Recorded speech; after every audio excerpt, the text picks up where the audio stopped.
All right. Hello, everyone, and welcome back to another episode of our Church Ops podcast. I have a familiar face with us.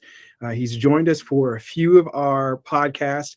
I've got Pastor Charles Haith. He's down in Orlando with Orlando World Outreach Center and really helps to manage pretty much everything, as we've said before, everything but the preaching and the teaching. And a lot of times he has to jump in there as well. So for anyone who's lived in this ops world, you understand all of the hats that are worn. And Pastor Charles is, man, he's one of my mentors, and can't say enough good things about him and just how he runs the ship and really manages an effective ministry on the operations side of things. So we're going to get jumping into our topic today. One of the things that I've heard often from folks is like, we have these benchmarks, we have these places we want to get to, but we really struggle with the how. Like, what is that practical day-to-day that builds to that? And we've got a lot of folks out there that give these packages of grow your church in a month to this size and these different things. I think they're all great. It's all great information. But one of the things that I found lacking in a lot of those is, where's the day-to-day sustainability, and how do we challenge our teams to really grab hold of this information, and not for it to be an out there goal, but a goal that feels attainable and manageable, and that everyone has a role to play. Not just allowing it to be something that's done at the top level with pastors, but with our teams and our directors and our leaders of ministries. Everyone has a role to play when it comes to the growth of the church and what we're counting. So our podcast today is titled, What Do You Count? And why is it important? So we're keeping it simple. So Pastor Charles is going to weigh in. You've already got the question. Man, enlighten us, teach us. Awesome. I'll try to share just some simple thoughts that I have. You said, what is it that you're counting? I would even suggest is, why do you want to count it? Come on.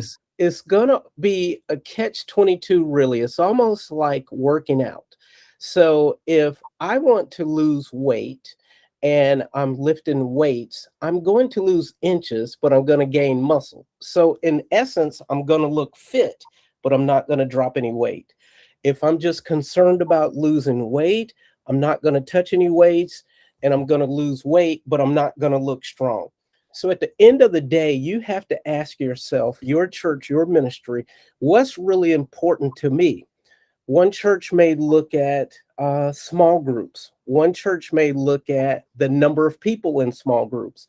Another church may look at their offering. Another church may look at new visitors. Another church may look at salvations. It's all within the context of where you live at. It's all within the context of what's important to you. I'll give you a small example. A small rural church is not going to see the same growth numbers as a large metropolitan church. So trying to use a cookie cutter approach, saying, okay, we have this many new members, is not going to work. That small rural church is always going to look like they failed, right? It's good, so yeah. You've got to be careful using the cookie cutter approach, say, okay, they're doing this in the Philippines and we're doing this here. It's only fair to measure if you're measuring apples to apples, oranges to oranges. So you have to decide, okay, what's the most important thing for us? Are we more focused on getting new people in the church? Is that our drive? Are we focused on salvations? Are we focused on the number of small groups we have? Some people consider a small group, if you have 3 to 4 people, that's a successful small group. For some churches, they're looking at small groups from anywhere from 10 and above. So am I successful because I have 10 small groups of 3, which is 30 people? Or am I successful because I have 10 groups of 10 people, right? Yeah. Come on. Yeah. So it's so important for the church's leadership to decide what's really important. One of the things that you also have to look at is during COVID. A lot of churches didn't have a lot of people physically attending. Okay. So if you look at numbers, once the churches opened back up, they were limited by space. I know here in Florida, we were limited by space, but one of the things that actually happened, we saw an increase in our offerings. Head count down, offerings up. Yeah. So how do you explain that phenomenon? Come on. One of the things that we have to understand, we live in a world, and I don't think we're going back. We have digital church. people have discovered digital church. How do I accurately measure that number? Do I measure one person per Mhm. viewer? Come on. Do I say, okay, I'm going to figure on the average, it's a family with one child or Yep. 2.5? Yep. Yep. So when you look Come at on. numbers, you have to understand numbers are really subjective. Come on. What's your goal when you say, I want to measure something? Yeah. That's going to be the key. If you don't understand that, you're just going to be measuring for measuring's sake. Yeah. So good. So good. So I would encourage any church or ministry, first of all, to understand, why do we need to measure, and how will those numbers, those figures, how will they help us? Yeah. That will determine what you measure, when you measure it, and how you measure it. I love it. I love it. So what I'm hearing intrinsically, I'm just kind of processing it all and coming back to it, man. Not only are you counting, but are you counting for the sake of growth's sake? Hey, Mhm. we want to get to some arbitrary number in size. Right.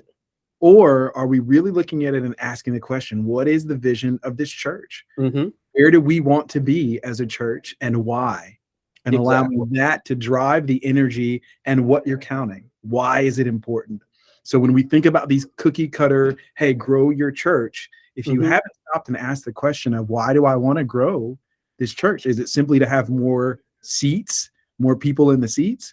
Or is there an underlying vision and drive to that? And if we're willing to commit ourselves to that process, the numbers themselves will start to gain merit, because now I'm counting this because it affects whether or not the vision and mission of the church comes to pass. Exactly. So Exactly.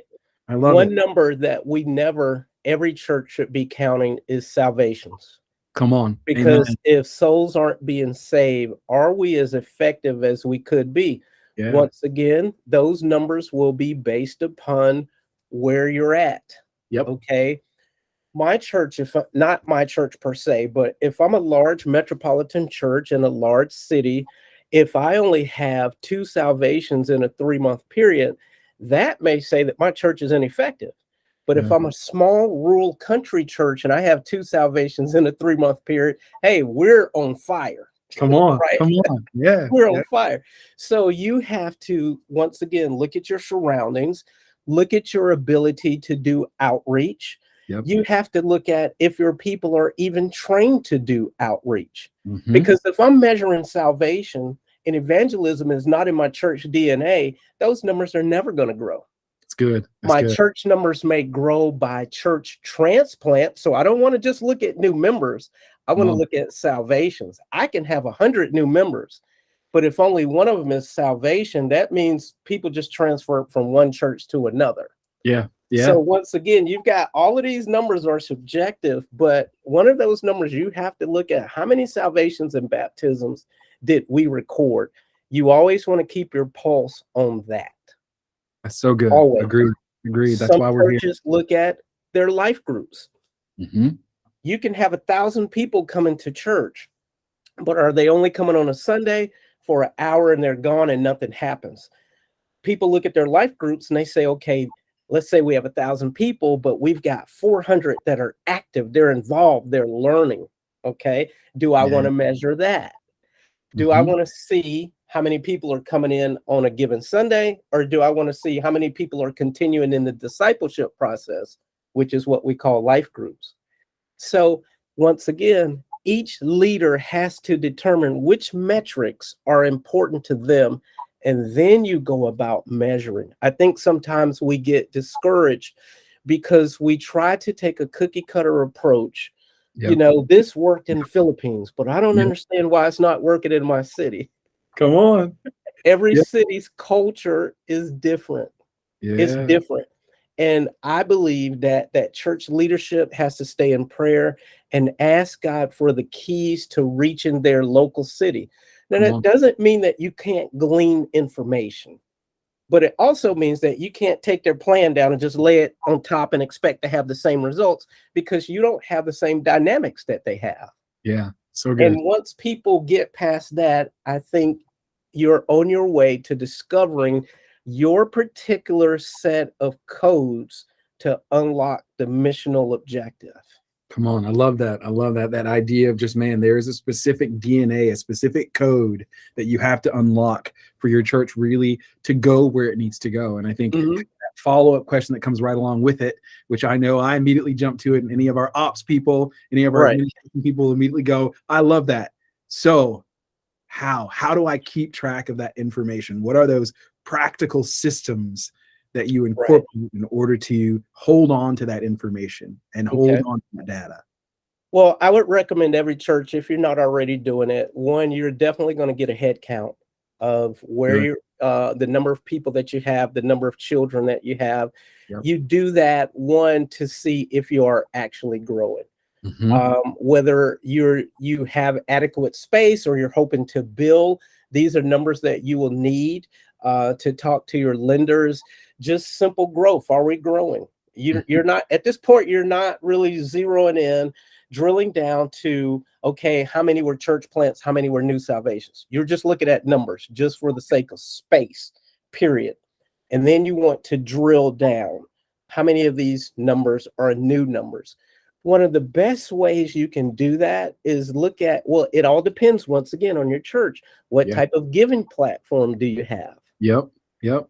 Some churches you're never going to know because they're not large enough to have a actual giving platform. People still write checks and cash. But if you have a giving platform, you're able to see who consistently gives. Yep. When you're in a large church, it's impossible to know if people are still participating in your church. There's one way to find out: if you can look at giving records, Yep. because that's normally the first thing that stops when a person has left your church is their giving. The Yes. way you can also track it, if your church has life groups, you actually take attendance. You know who's Come on. participating in your life groups. We have a system called PCO, Yep. and we're able to plug that in to know if people are actively involved in their life groups also. And Yes. then through our different ministries, we have different meetings throughout the year. We have what's called once a month. I'm sorry, not throughout the year. Once a month, we'll have a growth meeting with our senior pastor, and we'll be able to share with him each department where people serve. They can share whether there were any new salvations, Come on. whether there were any new members added, whether there outreach activities. It's impossible for the pastor to know all of this information, but he needs to be in the know because he's responsible. So Yeah. let's say I've got someone in charge of hospitality. We're concerned about numbers also of people being saved, even if they aren't in our church, Come on. because they're part of God's larger body. So those numbers are important to us too. Someone may get saved and from a logistic standpoint, not be able to attend your church. But wouldn't you want to know that your people are out sharing the gospel, that they're evangelizing? Yeah. Come on. Different things like that. So there's different systems depending on what you have where you can go through and track. You don't have to have an electronic system, just simply knowing who's in your midst. If you have a Bible study, how many people are attending Bible study? As I said before, your life groups, do you take attendance? So there are ways to get a rough number for Mhm. you to look at those numbers. But once again, what's the purpose of the numbers? Yeah. You can Yes. count all day, but if you don't have the right purpose. And once again, at the end of the day, the most important number at the end of the year: how many people were saved? How many Yes. people got baptized? Come on. And I think you make some great points in there. For anyone who heard the reference to the PCO system, we are not paid to endorse them at all, No, but we no, actually not at all. There the are plan multiple systems out there. there are plenty out there. But I agree. We use Planning Center as well because I think Yeah. it has a great setup for all of the different pieces. I will add this to the podcast notes so that it's there. If anyone who's interested in the system, it is a pay system, but luckily it is tiered. So depending on your size, Right. you can really kind of a la carte put it together in the way that you'd like. And the other thing that I really want to make sure that people grab is multiple times you heard Pastor Charles mention, how are we counting it consistently? So, of the course of a year, how many salvations? Of course of the year, how many folks have visited your church? So, whatever system you use, you need to be able to see a month by month breakdown. Otherwise, you will Right. not be able to recognize trends. You won't be able to see where the growth is increasing or dipping, to ask a lot of those questions that you heard Right. him mention. Why did this happen this way? Why did we have an increase during COVID of tithing, but we saw a decrease in folks Mhm. in the building? If you aren't tracking the information over a span of time, it will be almost impossible to grab the analytical, the statistical data that you need in order to forecast for the Right. future. One Right. of the other things that he mentioned that I think is super important that we grab a hold of is, even if you are a smaller church and you go, man, planning center, the services component, that's not what Mhm. we do. You still got to be writing it down somewhere, getting that Yeah. head count within the church environment, man, Excel documents, whatever is available to Yeah. you. Because one of the things we often talk about in this podcast as well is that we recognize that church ops 500, Mhm. 500 or less is what we're really talking about, and grabbing information. Of course, I believe it's applicable to all levels. But when Right. you're in that space, money is tight, Right. budget is tight. So you can't always purchase the system. But I firmly believe with the ingenuity, with innovation, the folks that sit in this operation seat, you can accomplish a great deal with a little if you know where to look and you Right. know how to use the resources that are right there in front of you. Yeah. So I love it. And if I can just add, I just want to encourage the smaller churches, a simple Excel spreadsheet Gets it done. Yeah. is Come on. so important, especially for operations, because historically during the summertime, a lot of people are on vacation, your attendance may be low, or during the holidays. And being responsible for your church budget, you also need to be able to forecast or have a general idea of, okay, we can expect giving to go up during this time Mhm. period. We may expect a little dip during this time period. And it effectively helps you to be a good steward over the resources that God has entrusted you with. So those numbers are important also. It also helps you to understand what programs in your church are working and which ones are not. So good. Do Come on. not be afraid to kill a sacred cow. If it's not working, stop it. Come Just on. stop. Come One of on. the things that we do whenever we do an event, our goal is, how can this help us eventually lead people to a relationship with Christ? Here it is. That's our goal. If it's not working, we will stop it. We do not have a problem doing that. So don't continue to run programs just because they've always been run. Yeah. Measure, measure, and then measure again to see if they're effective. Yeah, I love it. And I think that takes us perfectly into our final question for the day. When you talk about that idea of being willing to drop something that's not working, that sacred cow, you've got a lot of folks who will go, oh, it's the best event that we have. So, Mhm. man, it's one of the things that I love doing, and being able to keep that information in front of your team so that you're not just simply working from a place of, here's numbers that I'm seeing, trends that I'm seeing. So, final question for you for today is, how do you engage your team to keep this information in front of them and to buy in fully to the vision of where the church is headed? It's a constant reminder of reminding your staff of the ministry that we've been given, which is the ministry of reconciliation, the Hey, ministry of reconciling people to God. And we ask ourselves after every event, did we meet our goals? Did we introduce new people to the church? Did we get follow-ups? You hmm, can't make people accept Christ, but you can follow up with them. That's great. I have a wonderful program. But did we position ourselves in such a way that they want to come back and visit, or there's some way that we can communicate with them, hopefully with the idea that somewhere along the line we're going to be able to share the gospel. We come don't on, want to do programs just for the sake of doing programs. The world has programs. The world can entertain. come We're on. not in the entertainment business. We're in the ministry of reconciliation. So we Amen. always ask ourselves, are we meeting our goals? Are we Mhm. meeting our goals? And that is so critical. Did this program accomplish what we want to accomplish? Could we stand before God and say, God, this investment was worth it? Come on. You got to ask yourself that. So the numbers will come when people understand the goal. Everything you do is operating towards this ministry of reconciliation that Jesus has given us to distribute to the world. That's where your numbers come in. You decide what you want to measure and how it's important to you, and that will help you even in determining which programs you use or stop or modify. Yeah. So if you all didn't hear that, as he's going through, there are the consistent touch points. What does it look like? Whether it's weekly, for example, my team here, we actually we use something that is very Every Nation. For anyone who doesn't know, we're part of a larger ministry called Every Nation. We use something called the 4 E's. And we really look at how that happens within our environments. It's engaging, establishing, equipping, and empowering for us. There's all these little versions that kind of shift within our context, but those are the ones that we use. And weekly for us, we actually have a board. We have a tally board with hash marks, and our team sits down, and right before we go into prayer, we have a little time of just praise reports. So some of the questions we ask to keep this information in front of our team, man, who did you engage? What new environments did you step into?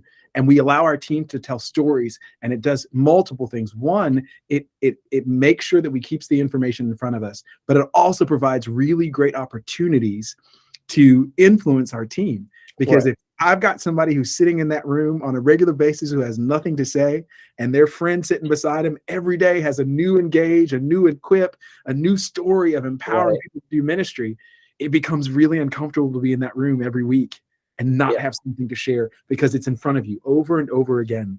It's frightening how often the work of ministry can get in the way of ministry. Yes. If we aren't careful, we allow the stuff we're doing throughout the week to facilitate the idea that we're doing ministry. But at the end of the day, just as Pastor Charles said, it is about salvations. So are we keeping those breadcrumbs in front of us? So our team has a weekly meeting where we tally the hash marks and we keep up with that information. And for them, it's, you hear it, man, after every event, every engagement, there's a process where they sit down, they evaluate, was it effective? Did it meet our goal? Did it meet the agenda? So as you're building and thinking, if you don't have some type of process on the back end of whatever you're doing, where your team is routinely seeing the information and required to evaluate the effectiveness, you'll get caught in a cycle of just doing things for the sake of doing it. We're so busy. We're so busy, but your church isn't growing. We're busy. We got 100 events on the calendar. Right. How many people came to know Christ? Right. Exactly. So, I love it. Thank you so much for your time today. We're going to stop with this last little piece for folks that are like, oh my goodness, I hear all of this and I really want a tangible way. We talked about the practicality of size, environment, resources. There's probably a lot of different fancy ways to do this, but I'm actually going to show really quickly just a version of how we keep track. And it's nothing fancy. It's tape, and it's a dry erase board with marker on it, and that information gets updated on a monthly basis, and then that information is categorized, and we have a wonderful goal on our team that grabs all that information and puts it into an Excel document. But just as we were saying, it does not have to be fancy. It just needs to be effective. So are you putting effective things in place? So I'm going to show this real quick so that everybody can see it, and I will post it in our notes. But this is it. This is how we keep track. It's a board that hangs in our office space. And you see we've got the 4 E's in there, and we've got the different years, so we can see how the numbers are being affected over time. And one of the things that we often count is first-time engagement. What does that look like? Now in the new environment, first-time engagement isn't when they come into your doors anymore. That's not what it looks like. So we see first-time engagement for us is, have we gotten their phone number, their email address, or a way to follow up with them? If that's happened, we constitute that as a first-time engagement. Whether it happened in our church or on the street corner, it really doesn't matter. For us, can we now communicate with those people? And we set benchmarks on the past years. Well, if we hit this number, then we should expect this amount of growth. And like I said, I will share this document on our staff notes, and you can see the different things that we're keeping up with. A lot of different lingo in there. We've got classes that we teach, and we keep track of those numbers, are often they're called foundation classes, or in first-time engagement classes, or get to know the church, all of these different names. Ours is actually Next Steps. We have an Activate class, which is, hey, for folks who want to go deeper into ministry. So you'll see all these different things here, and we track all of these numbers. Why? Just because, as Pastor Charles said at the beginning, we track it because these are the things that matter to us in order to see disciples who are making other disciples. Amen. Amen. And I love what you said, Van, about that disciples making disciples, because sometimes we can lose sight and we're so focused on salvation. But Jesus told us to make disciples. Doesn't stop there. Which means that it doesn't stop with salvation. It means that we walk them through until they start making disciples. And so I think for the church to be more effective, we have to transition from just salvations to start making disciple makers that are making disciples. So I love that you were able to share that with our listeners. So that's great. Thank you all so much, Pastor Charles. As always, it's always a pleasure. I always learn so much sitting with you and talking. And I hope and believe in faith that whoever is able to watch these, man, it will empower you to do ministry at a higher level. It will answer some of those questions that you can't really grab hold of, and it will allow you as an administrator or an operations person at a church to not live in the space where you go, oh my goodness, so many questions and no answers. Allowing the information that's here to spur you on and to create framework and the ability for you to take the gospel anywhere and everywhere, and that your church truly can stand and grow in a way that creates foundational support, not just the preaching and the teaching, but that you have the everything else in place that allows your ministry to soar. Man, before we close, I just want to add a word of encouragement for someone that's maybe watching it, may have a smaller church. Don't despair about numbers. God wants to know if you're going to be faithful over the few sheep that you have. Do you know how many sheep you have? Do you know the status of your sheep? Sometimes people say, well, we're going to do this, we're going to do this when we get all these numbers.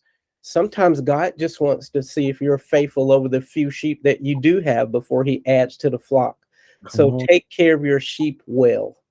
Take care of your sheep well and know the status of your sheep. I love it. All right, gang. Have a wonderful afternoon. Be encouraged.